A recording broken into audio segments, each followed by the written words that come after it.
And so we were promoting a party out in LA, and this was actually my first night out with the car on the town, and I got 3 other people with me. And you know the way you promote a party, you pass out flyers in the parking lot of the other party, right? That's coming out the night before. Parking lot pipping. So I drive the car, I'm driving, and we roll in, car wash, clean, everything like that. And we're going to pass out our flyers at this party that's about to let out. And I pull into a parking spot, and the moment I do that, 2 men jump out of the car in front of me with guns drawn.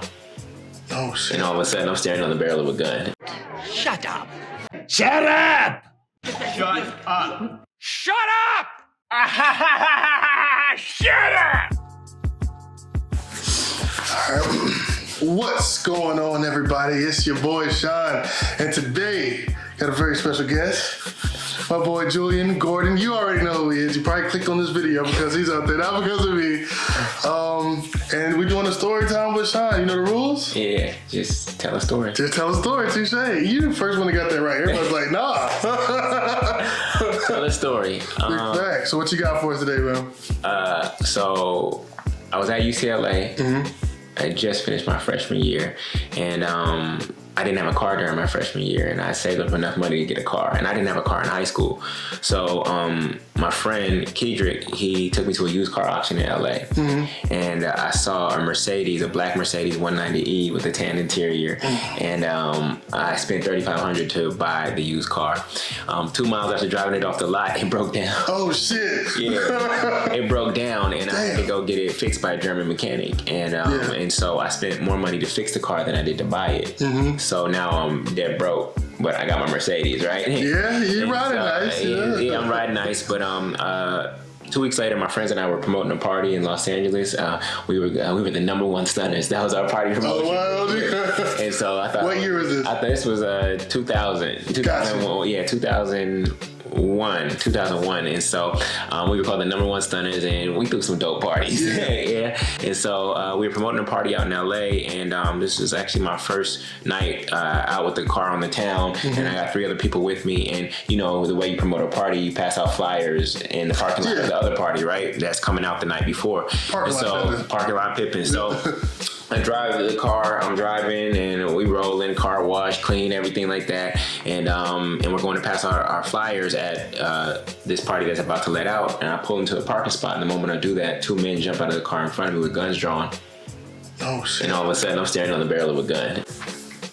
Yo. Yeah. That fast. That's what it just switched like that. Yeah, just wrong place, wrong time. Honestly, I think they would do it to whoever had pulled into that spot. Yeah. I just happened to be the one. And so without any words being exchanged, keys were exchanged, and the car was going just like that. I only had it for 2 weeks.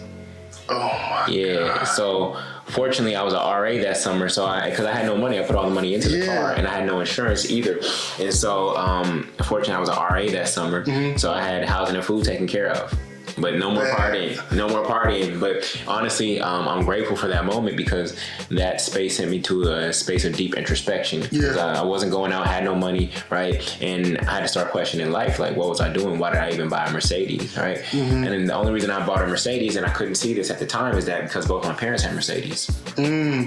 So it's kind of like not keeping up with the Joneses, but it's all you need. That's exactly what it was. Trying to get the things my parents had faster than they got them, right? And showing them that I was being successful away from them by getting those things. And so I should have got a Honda Civic, and I would have been that would have been the best car for a college student at that time. Even though I think those are the most stolen cars because of their parts. Either way. So and LA is wild too, you know what I'm saying? Yeah. So but at the end of the day, I had to ask myself, whose definition of success was I living? And I realized I was living my parents' definition of success. And then the next question after that was, what's my definition of success? And once I got clear on my definition of success, and that it was different than my parents, that moment actually freed me.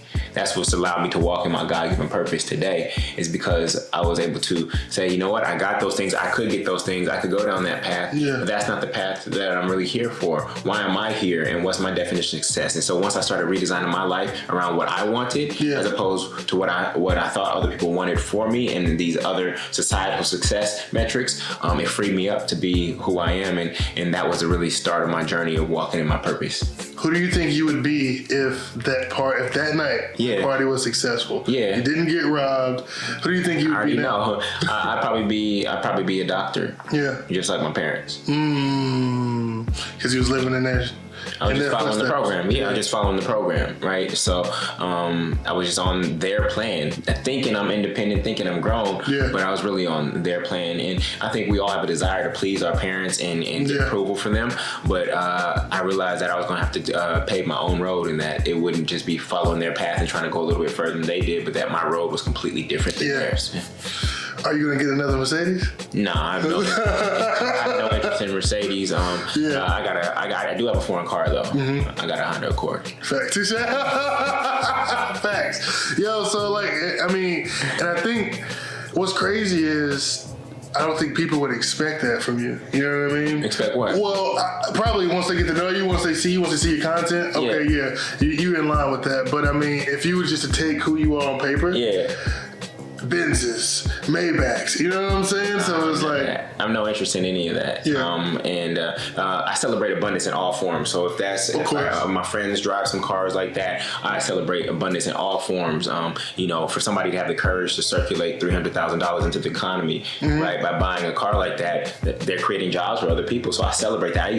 I used to look negatively upon people driving those kind of cars, like that could feed so many kids in Africa and things of that nature. But I realized that was scarcity consciousness. That person, by circulating $300,000 to a car, has created this many jobs at Ferrari. Now those people are able to feed their families. So that's courage, and that's belief in their own abundance, and I celebrate that. And if that's how they choose to use their money, then it's all good. Because what actually stops economy, what actually moves us towards the recession, is when people hoard money. When they stop circulating. When they stop circulating. So I celebrate abundance in all forms, but I'm a simple man, but I'm complex. Somebody said it one day. They said still waters run deep. So on the surface, like, I'm simple, but there's a lot of depth to me. And I don't know why, but I've just never had those ambitions. Like right now, honestly, I'm debating whether I live in this house that I'm building, this big house that I'm building, or if I live in my tiny home. I'm really debating that right now. I've seen those tiny homes. It's nice. Yeah. So I'm debating which one I'm going to live in, because I'm like, I don't need all this. Who am I doing this for? What is this? Like, I don't need all this. This is really all I need. And so those tiny homes is luxury. It's like a mansion in like this small. Like, I can't even call it small. It's a tiny home, but it ain't small. You know what I mean? And I love community. So if I have this big old house off in the cut somewhere, and I'm away from the people I love and things of that nature, and community. Whereas tiny home is in a community, I'm meeting and connecting with people. So, I stopped checking off other people's boxes and just focus on what I needed in the moment. Now, when I step into divine union with the partner, right, and we want to share space together, then, I'll go get whatever we desire. But at this stage in my life, I don't need any of that. Facts. And I mean, it's crazy that it took a gun in the face. You know, near-death experience.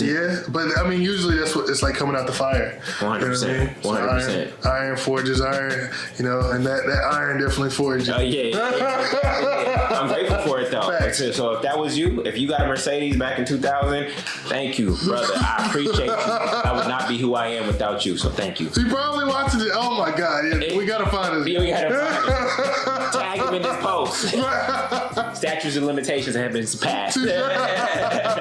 But hey, look, that was another story time. This one was amazing. That is just, I did not expect that shit to go this way. Tell them how to find you. You can find me on Instagram at Julian Gordon, JULLIEN Gordon, GORDON. And you can also connect with me at getfreenow.com. Getfreenow.com. That's what I'm committed to, is your freedom, not only financially, but also spiritually. Facts. And I'm gonna make sure I have everything down in the description, so you already know. Don't like it if you ain't commenting, and don't comment if you ain't subscribing. Like, comment, subscribe right now. There we go. And we out.